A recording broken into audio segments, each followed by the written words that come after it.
నమస్తే బీఆర్కే న్యాయ వేదిక కార్యక్రమానికి స్వాగతం. ఆస్తి పంపకాల విషయంలో కుటుంబ భవిష్యత్ భద్రతా విషయంలో ఎంతో కీలకమైన అంశం వీలునామా. వీలునామా అంటే ఏంటి, దాని చట్టబద్ధత ఏంటి, ఎలాంటి జాగ్రత్తలు తీసుకోవాలి, ఈ అన్ని సందేహాలకు స్పష్టమైన సమాధానాలు చెప్పేందుకు ఈరోజు మనతో పాటు ఉన్నారు హైకోర్టు అడ్వకేట్ శ్రీ రంగప్రసాద్ గారు. నమస్తే అండి రంగప్రసాద్ గారు. ఓకే, అసలు వీలునామా అంటే ఏంటి? ఫస్ట్ ఆఫ్ ఆల్, సాధారణంగా ఎవరైనా ఆస్తి యజమాని ఎవరైనా ఉంటే ఓనరు తన యొక్క వాటా, తన మరణానంతరము తన ఆస్తి మీద వాటా ఏ విధంగా పంచాలని బతుకున్నప్పుడు నిర్ణయించుకుంటాడు. ఇప్పుడు అలాంటప్పుడు ఏంటంటే తన సంపాదించిన ఆస్తిలో ఎవరికి ఎంత వాటా నిర్ణయించాలనేది ఈ వీలునామా. ఈ వీలునామా రాయడం ద్వారా తన మరణానంతరము తను సంపాదించిన ఆస్తి ఎవరికి ఎంత వాటా అనేది చెందాలనేది రాసేది పత్రం వీలునామా. దాని తర్వాత ఏంటంటే ఆఫ్టర్ చనిపోయిన తర్వాత ఈ వీలునామా ప్రకారము ఆస్తి యొక్క పంపకం అనేది జరుగుతుంది. ఓకే, ప్రత్యేకించి ఈ స్టాంప్ పేపర్ పై వీలునామా చేయాలంటారా, లేదంటే ప్రత్యేకించి ఏంటి పరిస్థితి? వీలునామాకు సంబంధించి ఏ విధమైన కండిషన్స్ లేవండి. రిజిస్ట్రేషన్ కానీ స్టాంప్ పేపర్ కానీ అలాంటిది ఏమీ లేదు. వీలునామా సక్సెషన్ యాక్ట్ ప్రకారం ఎలా ఉంటుందంటే, వీలునామా తన ఇష్టపూర్వకంగా ఒక వ్యక్తి తన ఆస్తిని ఏ విధంగా రాయాలన్నది కూడా తన ఇష్టానుసారంగా రాసే అధికారం అతనికి ఉంటుంది. కానీ అతను యజమానే అయి ఉండాలి. ఆస్తి అనేది అతని పేరు మీద మాత్రమే ఉండాలి. అలాంటప్పుడు అతను ఏ విధంగా అయినా కానీ వీలునామా రాయొచ్చు. కానీ ఖచ్చితంగా ఉండవలసింది ఏంటంటే ఇద్దరు సాక్షుల సంతకం మాత్రం అది ఖచ్చితంగా ఉండాలి. అలాంటప్పుడు మాత్రమే ఆ వీలునామా అనేది చెల్లుబాటు అవుతుంది. అంతేకాకుండా ఆ వ్యక్తి ఖచ్చితంగా మానసిక పరిస్థితి అనేది కరెక్ట్గా ఉండాలి. మానసిక పరిస్థితి, ఆరోగ్య పరిస్థితి బాగున్నప్పుడు మాత్రమే ఆ వీలునామా చెల్లుబాటు అవుతుంది. ఓకే, ఎవరైనా సరే ఒకవేళ భార్యాభర్తల పేరు మీద ఉండి ఆస్తి ఉండి వాళ్ళ పిల్లల్లో ఒకరికి ఇవ్వాల్సి ఉండి వాళ్ళ పేరున కనుక వీలునామా రాసిన తర్వాత వారిద్దరిలో కనుక ఒకరు చనిపోతే, ఇంకేసి భార్యాభర్తలు ఇరువురు పేరున కూడా ఆస్తి ఉండి బిడ్డల్లో ఎవరో ఒకరికి రాసిన తర్వాత ఒకళ్ళు చనిపోతే కనుక పేరెంట్స్లో ఒకళ్ళు, మరి వీళ్ళు రిజిస్ట్రేషన్ చేయించుకోవచ్చు అంటారా, లేదంటే వాళ్ళ తండ్రి కానీ తల్లి కానీ ఉన్నారు కాబట్టి వాళ్ళ తదనంతరం వీళ్ళకి హక్కు అవుతుందంటారా? ఈ వీలునామా అనేది ఖచ్చితంగా ఎవరైతే రాస్తారో వారి మరణానంతరం అనేది ఇది అప్లికేబుల్ అవుతుంది. కానీ ఇలాంటి జాయింట్ రిజిస్ట్రేషన్ ఉన్నప్పుడు ఎలా ఉంటుందంటే, సాధారణంగా ఒక వ్యక్తి చనిపోయినప్పుడు వారి యొక్క వారసులు మాత్రమే దానికి వారి వారసులు అవుతారు. ఎవరైతే లీగల్ ఎయిర్స్ ఉంటారో వాళ్ళు వారసులు అవుతారు. కానీ ఇలాంటి వీలునామా రాసినప్పుడు ఏంటంటే, ఒకవేళ జాయింట్ ప్రాపర్టీ ఉంటే తనకేంటంటే తనకు వచ్చిన వాటా ఏదైతుందో తర్వాత అది లీగల్ ఏదైతుందో షేర్ చేసిన తర్వాత మాత్రమే అది మెయింటైనబుల్ ఇస్తుంది అన్నమాట. ఓకే, అంటే ఒకటి కంటే ఎక్కువగా వీలునామాలు చేయొచ్చు అంటారా, లేదంటే ఒక వ్యక్తి ఎన్నైనా వీలునామా చనిపోయే వరకు కూడా చివరి వరకు కూడా ఎన్ని వీలునామాలు చేసినా కానీ చెల్లుతుంటేవి రాయనికి అధికారం ఉంటుంది. కానీ అతని జీవితంలో చివరిసారిగా రాసిన వీలునామా మాత్రమే చెల్లుబాటు అవుతుంది. ముందు రాసిన వీలునామాలన్నీ కూడా తర్వాత ఏదైతే చివరిగా రాస్తారో అది మాత్రమే అర్హత ఉంటుంది. మిగిలినవన్నీ కూడా ఆటోమేటిక్గా రివోక్ అవుతుంది అండి. ఓకే, లేదంటే భార్యకు కావచ్చు భర్తకు కావచ్చు ఉన్న వీలునామా హక్కులు ఏంటి అసలు? సాధారణంగా ఎవరికైనా వీలునామా రాసే హక్కు పూర్తిగా ఉంటుందండి. మరి కాకపోతే ఏంటంటే ఆ ఆస్తి అనేది వారి పేరు మీద రిజిస్ట్రేషన్ అయి ఉండాలి. ఆ ఆస్తికి ఎవరైతే రాస్తారో భార్య కానీ భర్త కానీ వారి పేరు మీద రిజిస్ట్రేషన్ ఉన్నప్పుడు మాత్రమే వాళ్ళు యజమానిగా ఉంటారు. అలాంటప్పుడు ఏంటంటే వారి జీవితంలో తదనంతరము ఏ విధంగా తన ఆస్తి తన ఇష్టపూర్వకంగా ఇవ్వాలనేది ఆ నిర్ణయం అనేది నిర్ణయించుకునే హక్కు అనేది వాళ్ళకు ఉంటుంది. కాబట్టి ఏంటంటే ఎవరైనా వీలునామా రాయాలంటే ఖచ్చితంగా ప్రాపర్టీ అనేది వారి పేరు మీదనే ఉండాలి. ఒకటి. రెండవది సాక్ష్యాలు, ఖచ్చితమైన సాక్ష్యాలు 2 ఉండాలి. మూడవది ఏంటంటే మానసిక పరిస్థితి అనేది బాగుండాలి. అలాంటి వరకు పూర్తి హక్కు అనేది ఉంటుందండి. సాక్షులు అంటే ఎలాంటి సాక్షులు? అంటే బంధువుల్లో ఎవరైనా ఉండవచ్చు అంటారు, లేదా బయట వారు మాత్రమే సాక్షులుగా ఉండాలి? అసలు ఎలాంటి సాక్షులు ఉంటే మంచిదంటారు? సాధారణంగా ఏంటంటే సాక్షులు అనేది ఖచ్చితంగా వీరు వారు బంధువులనే కాదు, ఎవరైనా సాక్ష్యంగా ఉండడానికి అవకాశం ఉంటుంది, ఎవరైనా సాక్ష్యం పెట్టొచ్చు. కానీ సాక్ష్యం ఇచ్చే వ్యక్తి ఎవరైనా కానీ వారు మేజర్ అయి ఉండాలి. సాక్ష్యం ఇచ్చిన వ్యక్తి ఎప్పుడైనా ఒకవేళ మైనర్ అయి ఉంటే మాత్రం అతని సాక్ష్యం అనేది చెల్లదు. రెండవది, సాక్ష్యం ఇచ్చే వ్యక్తి ఖచ్చితంగా అతని మానసిక పరిస్థితి కూడా కరెక్ట్గా ఉండాలి. అతను కూడా కరెక్ట్ ఆరోగ్యంగా ఉన్నప్పుడు మాత్రమే అతను ఇచ్చే సాక్ష్యం అనేది చెల్లుబాటు అవుతుంది. ఓకే. ఎవరైనా సరే ఇన్ కేసు వీలునామాని రద్దు చేసుకోవాలి అంటే ఏమైనా చూపించాలంటారా? కారణాలన్నీ ఏమైనా చూపించాలంటారా వీలునామా రద్దు చేసుకోవడానికి ప్రత్యేకించి, లేదంటే అలా ఏం చూపించిన అవసరం లేదంటారా? ఇప్పుడు వీలునామా రాసే వ్యక్తి రద్దు చేసుకోవాలంటే తన జీవితంలో చివరి వరకు ఏ విధంగా వీలునామా రాయొచ్చు, ఎప్పుడైనా కానీ రద్దు చేసుకోనికి పూర్తి హక్కులు అనేది అతనికి ఉంటుంది ఆస్తి ఏమని. కానీ కొన్ని సందర్భాలలో ఎలా ఉంటుందంటే ఆ వ్యక్తి చనిపోయిన తర్వాత కొందరు తప్పుడు వీలునామా అనేది ముందు చూపించేసి ఆస్తిని అనేది తీసుకోవడానికి ప్రయత్నం చేస్తారు. అలాంటి వారికి మాత్రము న్యాయపరంగా ఎలా ఉంటుందంటే ఆ విధమైన వ్యక్తులకు మాత్రం ఖచ్చితంగా కోర్టులో ప్రూవ్ చేయవలసి వస్తుంది. కానీ ఏ విధమైన సమస్యలు అనేది రానప్పుడు మాత్రము వీలునామాకు సంబంధించి ఏంటంటే ఎవరి పేరు మీద అయితే వీలునామా రాస్తారో వారికి మాత్రమే పూర్తి హక్కు అనేది ఉంటుంది. ఓకే.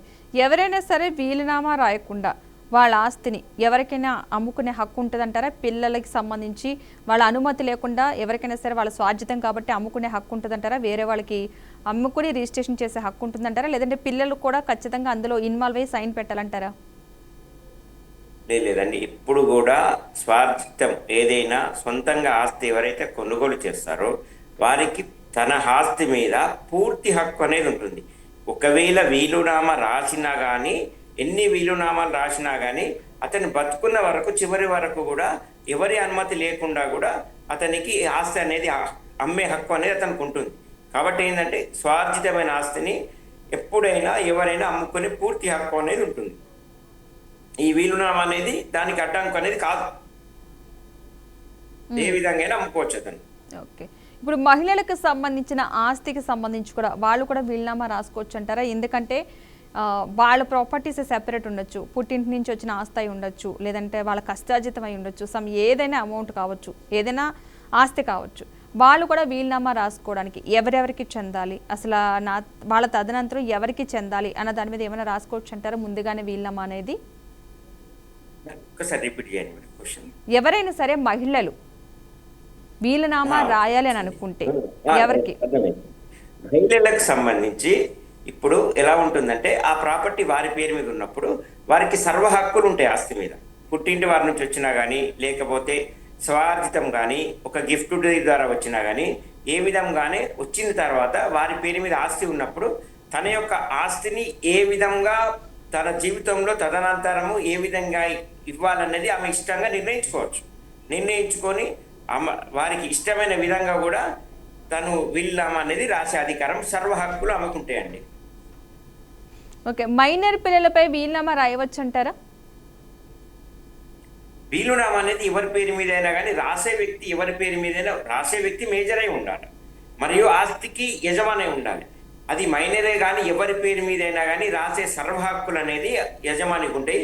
మైనర్ పేర్ల మీద కూడా రాయనికి అవకాశం ఉంటుంది, రాయనికి వీలు ఉంటుంది, హక్కు ఉంటుంది, రాయనికి పూర్తి హక్కు అనేది ఉంటుంది మైనర్ పేరు మీద.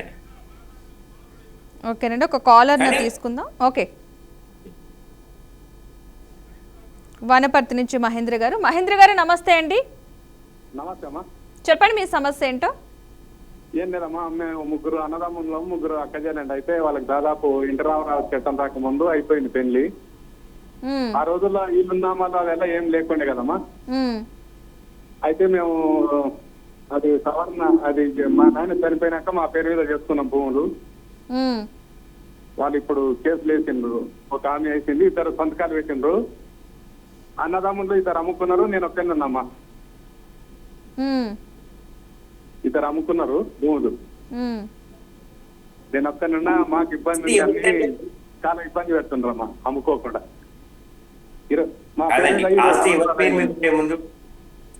అంతకు ముందు ఆస్తి ఎవరు చెప్పండి. మా నాయన పేరు ఏంటంటే మేము విరాసత చేస్తున్నాం. అవునమ్మా, అవునండి. ఆస్తి అనేది మీ నాయన చనిపోయిన తర్వాతనే పంచుకున్నారా, ఎప్పుడు చేసుకున్నారు? మా నాయన చనిపోయినాక చేస్తున్నాం. మీ నాయన చనిపోయిన తర్వాత చేసుకుంటే చట్టం ఏం చెప్తుందంటే ఆ వ్యక్తి ఎప్పుడైనా చనిపోయిన తర్వాత ఒక లీగల్ సర్టిఫికెట్ అనేది ఉంటుంది. అంటే అతని యొక్క వారసులు, కూతుర్లు కానీ కొడుకులు కానీ అందరికీ కూడా ఆ ఆస్తి మీద సమాన హక్కు అనేది ఉంటుంది. కాబట్టి ఒకవేళ అమ్మినా కానీ అన్నదమ్ములకి ఇద్దరు పెట్టిండు సంతకాలు సార్. అందులో ఎలా ఉంటుంది, వాళ్ళు అమ్ముకున్నారు అన్నదమ్ములే కాదు అన్నదమ్ములు. మహిళలకు కూడా సమాన హక్కులు అనేది 2005 నుంచి వచ్చిన అమెండ్మెంట్ ద్వారా ఎప్పుడైనా కానీ మహిళలకు కూడా ఇప్పుడు పెళ్ళైనా కానీ ఖచ్చితంగా ఏ ఆస్తి అయినా తండ్రి ఆస్తి అమ్మాలంటే అందరి పర్మిషన్ కావాలి, అందరి సంతకాలు కావాలి, అందరూ హక్కుదారులే, కొడుకులు బిడ్డలకి అందరికీ కూడా సమాన హక్కు అనేది ఉంటుంది ఆస్తి మీద. కాబట్టి ఏంటంటే ఇప్పుడు మీ భూముల రేటు పెరిగినాక వచ్చింది ఇది అలా. ఒక మాట వినండి, ఇంతకు ముందు మీ అన్నలు చేసుకున్నప్పుడు అందరికి సంతకాలు పెట్టారా వాళ్ళు, మీరు సిస్టర్స్, మీ ఆడపిల్లలు? పెట్టలేదు, అది అమ్ముకునేటప్పుడు ఇద్దరు అమ్ముకున్నారు సార్, వాళ్ళు పెట్టిండ్రు. ఏది అమ్ముకున్నా అందరి సంతకాలు లేకుండా అమ్మిన ఏ ప్రాపర్టీ కూడా చట్టపరంగా చెల్లుబాటు కాదు. అది ఎవరైనా దాని మీద ఎవరైనా కంప్లైంట్ చేస్తే అది రిజిస్ట్రేషన్ క్యాన్సిల్ అయ్యే అవకాశం ఉంటుంది. అయితే రిజిస్టర్ కాదు, అప్పుడు ఇది సవరణ అని విరాసత చేస్తున్నారు. అంటే వాళ్ళు ఏం చేసిందంటే మా అన్నదమ్ములు అమ్ముకున్నారు ఇద్దరు, ఆ రోజుల్లో 3 ఆడపిల్లలు వచ్చి పెట్టింది సంతకాలు వాళ్ళకి. అవునండి, అందరి సంతకాలు అయితే కాలే కదా. లేదండి, అందరి సంతకాలు అయినప్పుడు మాత్రమే ఆ ఏదైతే అమ్మకం అనేది ఉందో అది మాత్రమే చెల్లుబాటు అవుతుంది. ఏ ఒక్కరి సంతకం లేకుండా కానీ ఆ రిజిస్ట్రేషన్ అనేది ఇన్వాలిడ్ రిజిస్ట్రేషన్ కింద పడుతుంది. అయితే మేము ఒక్కరు అమ్ముకొని ఇద్దరు బయట పడ్డారు, అమ్ముకున్నారు వాళ్ళు. వాళ్ళు బయటపడ్డారు కరెక్టే, కొన్న వాళ్ళకి కూడా సమస్య కదా. ఇప్పుడు కొన్న వాళ్ళ నుండి మళ్ళీ వాళ్ళు కూడా వేసుకోవచ్చు. ఇప్పుడు కొన్న వాళ్ళ మీద మీరు కూడా వేయచ్చు కేసు, పార్టిషన్ చుట్టూ మేము కూడా వేస్తున్నా సార్. మీరు కూడా వేయొచ్చు. మీ తండ్రి ఆస్తి ఏదైతే ఉందో ఏ విధంగా పంపకం అయిందండి అనేది ఆ విషయం పూర్తి వివరాలతో మీరు పార్టిషన్ చుట్టూ వేసుకోవచ్చు. క్యాన్సలేషన్ ఆఫ్ సేల్ డీడ్ కూడా వేయొచ్చు. మీరు ఎవరైతే ఉన్నారో క్యాన్సిల్ చేయమని చెప్పేసి వారి పేరు మీద రిజిస్ట్రేషన్ అయింది అన్నారు కదా. అవును సార్, మీ అన్న అంటే అమ్ముకున్నారు మేము కదా. పెట్టాము, ముగ్గురు ఆడపిల్లలు పెట్టిండు, నేను పెట్టినా సంతకం అమ్మినప్పుడు వాళ్ళు. సాక్షి సంతకం. అవును, దీంట్లో పార్టీషన్ చూట్ వేసుకుంటూ మీరు అన్ని వివరాలు చెప్పాలా. దాంట్లో చెప్పుకుంటే ఏంటంటే మీ అందరి సిగ్నేచర్, మీ అందరి సంతకాలు అయిన తర్వాత మాత్రమే ఆస్తి అనేది వేరే వారికి అమ్మడానికి అవకాశం, అధికారం ఉంటుంది. మీ ఏ ఒక్కరి సంతకం లేకున్నా కానీ అందరూ కూడా తప్పుడు రిజిస్ట్రేషన్ చేసిన కిందకే చట్టం కింద వస్తుంది. ఓకే, వీలునామాలో గనక ఒకవేళ పేరు లేకపోతే వారసత్వ హక్కు ఉంటుందంటారా వాళ్ళకి? వీలునామా పేరు లేకపోవడం అంటే ఇప్పుడు వీలునామా రాసే ముందు ఎవరైతే యజమాని ఉంటాడో అతనే రాస్తారు. ఎవరికి రాయాలన్నది పూర్తి వివరాలు అందులో తెలుపుతారు. ఇప్పుడు తన యొక్క ఆస్తి తన మరణానంతరము ఎవరికి చెందాలన్న విషయాన్ని వివరంగా రాసిన తర్వాతనే వీలునామా రాస్తారు. ఇక పేరు రాయకపోవడం అంటే ఆ వీలునామా ఏ విధంగా కూడా చెల్లుబాటు కాదు. ఖచ్చితంగా తన ఆస్తి అనేది ఏ భాగము ఎవరికి చెల్లాలని పూర్తి వివరంగా రాసినప్పుడు మాత్రమే అది చెల్లుబాటు అవుతుంది. ఒకవేళ వీలునామా కూడా కరెక్ట్గా ప్రాపర్గా లేని పక్షంలో లీగల్ ఎయిడ్స్ ఎవరైతే ఉంటారో ఆ చనిపోయిన వ్యక్తికి ఎవరైతే వారసులు ఉంటారో వాళ్ళందరూ కూడా ఈ ఆస్తులు అనేది వాళ్ళకు భాగం అనేది ఉంటుంది. రైట్, ఒక కాలర్ తీసుకుందాం అండి, విజయవాడ నుంచి సుజాత గారు. నమస్తే అండి. నమస్తే అండి, చెప్పండి సమస్య ఏంటో. సార్ గారితో మాట్లాడాలండి. మాట్లాడండి, చెప్పండి. మాది విజయవాడ అండి. మా మామగారికి 4 కూతుర్లు 3 కొడుకులండి. అయితే ఆయన వీలునామా రాసి చనిపోయారండి. ఏమనంటే నాకున్న ఆస్తిలో 3 కొడుకులు సమానంగా పంచుకోవాలి, నా కూతుర్లకి ఎటువంటి సంబంధం లేదు, నా ఆస్తితో వాళ్ళకి నేను ఇచ్చేదంతా ఇచ్చేసాను అని ఆయన క్లియర్ గా వీలునామాలో రాశారండి. అయితే 3 ఆడపడుచులు పెద్దవారు అయిపోయి వాళ్ళు చనిపోయారండి. ఒక ఆడపడుచు మాత్రం ఉందండి.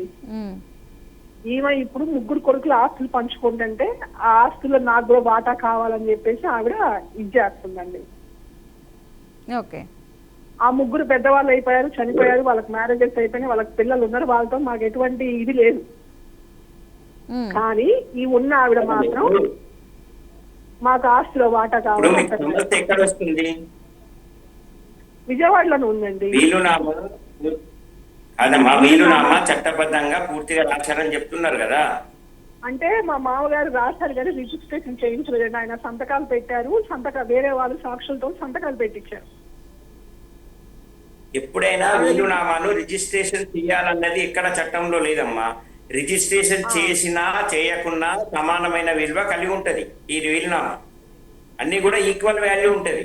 కాబట్టి ఏంటంటే రిజిస్ట్రేషన్ అనేది ఎక్కడ కూడా లేదు, రిజిస్ట్రేషన్ చేయవలసిన అవసరం లేదు. రెండవది మీరే చెప్తున్నారు 2 సాక్ష్యం పెట్టారని. 2 సాక్షులు సంతకం పెట్టారండి. వీలునామాలో క్లియర్ గా మెన్షన్ చేశారు, నాకున్న ఆస్తిని 3 కొడుకులు సమానంగా పంచుకోవాలి అని రాశారు. నా కూతుర్లకు ఎటువంటి సంబంధం లేదు. ఏమండి మీరు ఇప్పుడు ఏమైతారు వాళ్ళకు? ఇప్పుడు మేము మా ముగ్గురు అన్నదమ్ములు పంచుకుంటుంటే ఆవిడ నాకు కూడా ఆస్తిలో వాటా కావాలని వస్తున్నారు. నాకు కూడా వాటా కావాలి, నాకు మీరు ఎంత పంచుకుంటారో నాకు అంత పొలం కావాలంటుంది. మా మామగారికి 6 ఎకరాల పొలం ఉంది. అవునమ్మా, కరెక్టే. మరి వీలునామా చూపించారు అతనికి? వీలునామా చూపించడం కాదండి, ఆ వీలునామా చిన్న కొడుకు దగ్గర ఉంది. ఆయన ఇప్పుడు అది బయట పెట్టట్లేదు. మరి ఆ విధంగా వీలునామా అనేది చూడకుండా మీరు ఎలా చెప్తున్నారు ఖచ్చితంగా అని చెప్పి? చట్టం అట్లా ఒప్పుకోదు కదమ్మా. వీలునామా అనేది ఖచ్చితంగా ఎవరి దగ్గర ఉన్నా కానీ చూపించాలా. చూపించిన తర్వాతనే కదా తెలుస్తుంది. అతని దగ్గర ఉందండి, మా అత్తగారు అతని దగ్గర ఉండేది, ఆవిడ చనిపోయారు. అతని దగ్గరే ఉన్నది ఆ వీలునామా. ఇప్పుడు అతను బయట పెట్టట్లేదు ఆ వీలునామా. మేమేం చేయాలో మాకు తెలియట్లేదు. అది వీలునామాకు సంబంధించి ఖచ్చితమైనది ఏంటుందంటే చట్టబద్ధంగా చేయడమే కాకుండా వీలునామా కనిపించకుండా పోయినా, వీలునామా లేకుండా పోయినా ఉన్నట్టు భావించడానికి అవకాశం లేదు. కాబట్టి ఏంటంటే ఖచ్చితంగా ఆ ప్రాపర్టీ ఏదైతే ఉందో ఆస్తి వివరంగా రాసినప్పుడు వీలునామా మీ దగ్గర ఉన్నప్పుడు మాత్రమే మీకు హక్కు అనేది ఉంటుంది. వీలునామా లేకుండా మీరు ఏ విధమైన హక్కు అడగడానికి అవకాశం ఉండదు. ఇప్పుడు వీలునామా ఉన్న విషయం మీరు ఎలా చెప్తున్నారు? చూడలే కదా, మీ దగ్గర లేదు కదా. మా మామగారు వీలునామా రాశారు, మేము చూసాం, మేము చదివామండి. కానీ అది మా అత్తగారి దగ్గర ఉండేది, ఆవిడ చనిపోయారు. ఇప్పుడు ఆవిడ చనిపోయారు కాబట్టి చిన్న కొడుకు దగ్గర ఉండిపోయింది. అది బయటికి రావాలంటే అంటే చిన్న కొడుకు కూడా అతని పేరు కూడా రాసింది కదా అందరు రాష్ట్రంలో. చిన్న కొడుకు అతనికి కూడా రాశారు కదా వాటా. అతనికి కూడా వాటా, ఆస్తిలో వాటా ఉందండి. మరి అతని వాటా ఉన్నప్పుడు అతను నిజంగా అతని దగ్గర వాటా అనేది ఉంటే అతను కూడా రావాలి కదా ముందుకు రావాలి. కానీ అన్ని ప్రాపర్టీస్ అని అతని హ్యాండ్ ఓవర్ లోనే ఉన్నాయి, అందుకని అతను ముందుకు రావట్లేదు. ప్రాపర్టీ ఎవరి హ్యాండ్ ఓవర్ లో ఉన్నా గానీ టైటిల్ అనేది ముఖ్యమ్మా. ఎవరి పేరు మీద ఉన్నది అనేది ముఖ్యం. ఒకవేళ అతని దగ్గర నిజంగా ఉంటే తీసుకొని రావాలి, రాకపోతే అతని వాటా కూడా తగ్గుతుంది. కాబట్టి ఏంటంటే చట్టం అలా ఒప్పుకోదు. మీ దగ్గర ఉన్నప్పుడు మాత్రమే ముందు పెడితే మాత్రమే దానికి వాల్యూ అనేది ఉంటుంది. లేని పత్రం గురించి పోరాటం చేయడం అనేది కుదరదు. అట్లా అతని దగ్గరే ఉన్నాయండి. అతనేమో ఇప్పుడు ఆస్తి పంచడానికి బయటకు రావట్లేదు. మనం ఆస్తులు పంచుదామని చూస్తేనేమో ఈవిడ పోటీకి వచ్చేస్తుంది. ఇప్పుడు ఏం చేయాలో మాకు తెలియట్లేదు. మీరు ఒక సూట్ వేసుకోవచ్చమ్మా. అలాంటప్పుడు ఏం చేయాలి? మీరు పార్టీషన్ సూట్ వేసుకునే అవకాశం ఉంటుంది. పార్టీషన్ సూట్ వేసుకోవచ్చు. పార్టీషన్ ఒకటి సూట్, ఒకటి కేసు వేసుకోవాలి. ఈ వీలునామా అప్పుడు ఉన్నప్పుడు రాశారు, అతని వారి సమక్షంలో ఉంది, ఇన్నరా ఏ విధంగా అనేది మీకు వివరాలన్నీ తెలుసావో ఆ విషయాలన్నీ తెలుపుతూ కోర్టులో డిక్లేర్ చేయమని చెప్పి అడగొచ్చు. డిక్లరేషన్ సూట్ అంటారు దాన్ని. ఏమడగాలండి? కోర్టులో డిక్లరేషన్ సూట్ అంటారు. అంటే బతుకున్నప్పుడు ఇలా వీలునామా రాశాడు, అది అతని దగ్గర ఉంది, మా చిన్న మరిది దగ్గర ఉందని పూర్తి వివరాలు చెప్పుకుంటూ కోర్టులో కేసు వేసుకోవచ్చు. దాన్ని మమ్మల్ని ఓనర్ గా ప్రకటించమని చెప్పి అడిగే అధికారం మీకు ఉంటుంది. ఉంటుందండి. ఓకే ఓకే ఖచ్చితంగా ఉంటుందమ్మా. ఓకే ఓకే అండి. రంగప్రసాద్ గారు, యాక్చువల్గా వీలునామా అది నకిలీదా ఒరిజినల్దా ఎలా తెలుసుకోవాలంటారు? ఎందుకంటే చాలామంది మార్పులు చేర్పులు చేసేస్తారు. కొంతమంది చదువుకోలేని వాళ్ళు కొంచెం మ్యాటర్ చెప్పి ఇలా రాయండి వీలునామా అంటారు, కానీ వాళ్ళు నచ్చినట్టుగా కొంతమంది రాసుకునే అవకాశం ఉంది. కాబట్టి ఎలా అది నకిలీదా ఒరిజినల్దా వాళ్ళు ఇష్టపూర్వకంగా అనుకున్నది ఎలా తెలుస్తుంది అంటారు? సాధారణంగా ఎలా ఉంటుందంటే ఏదైనా ఒక సమస్య వచ్చినప్పుడు మాత్రమే దాని మీద వెరిఫికేషన్ జరుగుతుంది. ఇప్పుడు ఒక వీలునామా రాసిన తర్వాత దాని మీద ఎవరికైతే అభ్యంతరాలు ఉంటున్నావో వాళ్ళు కోర్టు ముందుకు వచ్చినప్పుడు మాత్రమే ఈ విషయాన్ని ఏంటంటే కోర్టు ముందుకు వచ్చినప్పుడు మాత్రమే అది నకిలియా లేకపోతే పొరపాటు అనేది సాధారణంగా మనం ముందుగా పరీక్షించవలసింది ఏంటంటే సిగ్నేచర్. వీలునామా రాసిన వ్యక్తి ఎవరైతే ఉన్నారో వారి సిగ్నేచర్, ఒకవేళ ఇది ఫేక్ డాక్యుమెంటు, ఈ వీలునామా అనేది ఇది క్రియేట్ చేసిన వీలునామా అని చెప్పి ఎవరైనా అభ్యంతరం ఉన్న వ్యక్తి, ఎవరైతే లీగల్ ఎయిడ్స్ ఉంటారో సాధారణంగా వాళ్ళకే ఉంటుంది అభ్యంతరం. తన వాటా సరిగా రానప్పుడు మాత్రమే, వాటా ఇవ్వనప్పుడు మాత్రమే వాళ్ళు కోర్టు ముందుకు అప్లై అవుతారు ఏంటంటే ఈ వీలునామా అనేది ఫేక్ వీలునామా అని. అలాంటప్పుడు ఏంటంటే ఏదైతే సంతకం అనేది ఏదైతే ఉంటుందో దాని మీద మాత్రమే సంతకం కరెక్టా కాదని చూసుకోవాల్సిన అవసరం ఉంటుంది. రెండవది సాక్షులు, ఎవరైతే సాక్షులు ఉన్నారో అది కరెక్ట్ పద్ధతిలో ఇద్దరు సాక్షులు అనేది పెట్టారా లేదా అనేది చూసుకోవాల్సి ఉంటుంది. ఇలాంటి టెక్నికల్గా ఏమైతుంటాయో దాని ద్వారా మాత్రమే ఈ వీలునామా ఫేకా రియాలిటీ అనేది గుర్తుపట్టడానికి అవకాశం ఉంటుంది. ఓకే, ఎవరైనా సరే అంటే వీలునామాకు సంబంధించి ఇప్పుడు అంటే ఇలాంటి ప్రశ్నలకు ఫ్యూచర్లో రాకూడదు, వీలునామా విషయంలో జాగ్రత్తలు తీసుకోవాలి అంటే వీలునామా రాసేవాళ్ళు కానీ రాయించుకునే వాళ్ళు కానీ ఎలాంటి జాగ్రత్తలు తీసుకుంటే ఫ్యూచర్లో కోర్టుకి వెళ్ళి ఇలాంటి గొడవలు పడే అవకాశం రాకుండా ఉండొచ్చు అంటారు? సాధారణంగా వీలునామాలో వచ్చే సమస్యలు దాదాపుగా వచ్చే దాంట్లో ఏంటంటే ఎవరైతే వీలునామా రాస్తారో వారు ఖచ్చితంగా ఒక ఇద్దరు సాక్షులను మాత్రము ఖచ్చితంగా తీసుకోవాలి. ఒకటి ఫస్ట్ పాయింట్. రెండో పాయింట్, వీలునామా రాసినప్పుడు ఒక వీలునామా అనేది 2 పేజీలు 3 పేజీలు 5 పేజీలు ఇట్లా 5-6 పేజీలు ఎంతవరకైనా ఉండొచ్చు. వీలునామా రాసినప్పుడు ఆస్తుల వివరాలు ఎక్కువ ఉన్నప్పుడు ఏంటంటే ఎక్కువ పేజెస్లో ఉంటుంది. ప్రతి పేజీలో కూడా ఎవరైతే వీలునామా రాస్తారో వారి సంతకం అనేది ఖచ్చితంగా చేయాలి. అంతేకాకుండా ఇంకా స్ట్రాంగ్గా ఉండాలంటే సిగ్నేచర్ చేసుకుంటూ కూడా వేలిముద్ర అనేది వేయాలి. ఇవేంటంటే ఫ్యూచర్లో ఒక వీలునామా రాసినప్పుడు ఏంటంటే సమస్య అనేది రాకుండా ఉండడానికి, ఆ వాల్యూడ్ వీలునామా ఉండాలంటే మాత్రము ఇలాంటి పద్ధతి ద్వారా చేస్తే ఏంటంటే తర్వాత జనరేషన్ మీరు ఎవరైతే వీలునామా ఎవరి కోసం అయితే రాస్తున్నారో రాసే వ్యక్తి ఎవరికైతే ఆస్తి చెందాలో వారికి సమస్య లేకుండా ఉండాలంటే మాత్రము ఈ విధమైన పద్ధతులు పాటిస్తే మాత్రము ఆ వీలునామా అనేది పర్ఫెక్ట్ వీలునామాగా ఉండే అవకాశం ఉంటుంది. ఒకటి సిగ్నేచర్స్, ఏలిముద్రలు ప్రతి పేజీలో పెట్టడము, ఆస్తి వివరాలు అనేది ఖచ్చితంగా మెన్షన్ చేయాలి. క్లారిటీగా క్లియర్గా బౌండరీస్తో సహా మెన్షన్ చేస్తే ఏంటంటే డిస్ప్యూట్ అనేది పరిమితి తగ్గుతుంది, ఎక్కువ సమస్య రావడానికి అవకాశం అనేది ఉండదు. సంతకాలు చేసే వ్యక్తి కూడా ఖచ్చితంగా మేజర్ అయి ఉండాలి, సాక్షులు ఎవరైతే ఉంటారో వాళ్ళు. ఇలాంటి జాగ్రత్తలు తీసుకుంటే మాత్రము ఖచ్చితంగా వీలునామా అనేది వ్యాలిడ్ వీలునామా ఉండే అవకాశం ఉంటుంది. ఓకే, ఎవరైనా సరే ఒక్కోసారి ఒకవేళ ఒరిజినల్ వీలునామా పోయినా ఎక్కడైనా అది చిరిగిపోవడం కానీ లేటెస్ట్ ఏదైనా తడిచి లేటెస్ట్ పాడవడం కానీ జరిగితే కనుక మరి వాళ్ళు ఏం చేయాలంటారు? ఎవరిని అప్రోచ్ అవ్వాలి అది ఒరిజినల్ వీలునామా కోసం? సాధారణంగా అందుకే రిజిస్టర్ వీలునామా అనే ఉద్దేశం ఏంటంటే ఇలాంటి పొరపాట్లు జరిగినప్పుడు ఎలా ఉంటుందంటే రిజిస్టర్డ్ వీలునామా అయితే మనకు సబ్ రిజిస్టర్ ఆఫీస్లో ఒక కాపీ దొరుకుతుంది, సర్టిఫైడ్ కాపీ. ఈ రిజిస్ట్రేషన్ చేసిన కాపీ ఏదైతే ఉంటుందో సబ్ రిజిస్టర్ ఆఫీస్లో ఒక సర్టిఫైడ్ కాపీ అనేది దొరుకుతుంది. కాబట్టి ఏంటంటే వీలునామా రిజిస్ట్రేషన్ చేయడం వల్ల ఈ విధమైన సౌలభ్యం అనేది దొరుకుతుంది. కాబట్టి రిజిస్టర్డ్ వీలునామాకు మాత్రమే అలాంటి అవకాశం ఉంటుంది. రిజిస్ట్రేషన్ లేని వీలునామా ఏదైనా చినిగిపోయినా అందుబాటులో లేకున్నా కానీ ఈ సమస్య పరిష్కారం అనేది దొరకడానికి అవకాశం అనేది ఉండదు. అందుకని వీలునామా రాసిన తర్వాత కూడా చాలా జాగ్రత్తగా ఉండాలంటారా? ఆ పేపర్స్ని చాలా జాగ్రత్తగా పెట్టాలంటారా? ఖచ్చితంగా. మరి అందుకే వీలునామా రిజిస్ట్రేషన్ ఉంటే ఏంటంటే ఓన్లీ ఒక నెంబర్ అనేది రిజిస్ట్రేషన్ నెంబర్ ఉంటుంది, ఆ నెంబర్ ప్రకారం సర్టిఫైడ్ కాపీస్ తీసుకునే అవకాశం ఉంటుంది. ఈ విధంగా ఏదైతే కానీ రిజిస్ట్రేషన్ కానీ డాక్యుమెంట్ ఏదైనా ఉన్నా కానీ ఖచ్చితంగా కానీ భద్రంగా ఉంచుకోవాల్సిన బాధ్యత అనేది ఎవరి దగ్గర ఉంటారో వాళ్ళు ఉంచుకోవాల్సిన అవసరం ఉంటుంది. ఓకే, రైట్ అండి. థ్యాంక్ యూ అండి రంగప్రసాద్ గారు, మంచి ఇన్ఫర్మేషన్ అయితే ఇచ్చారు. ఈ వీలునామాకు సంబంధించి చాలామందికి అయితే కొన్ని డౌట్స్ ఉంటాయి. వీలునామా అనేది ప్రత్యేకించి స్టాంప్ పేపర్స్ మీద రాయించాలా లేకపోతే సంతకాలు ఉండాలా, ఎవరు సాక్షులు ఉండాలనేది చాలా డౌట్స్ అయితే ఉంటాయి చాలామందికి. సో అలాంటి వారందరికీ కూడా మంచి సొల్యూషన్స్ అయితే అందించారు. థ్యాంక్ యూ అండి, థ్యాంక్ యూ సో మచ్.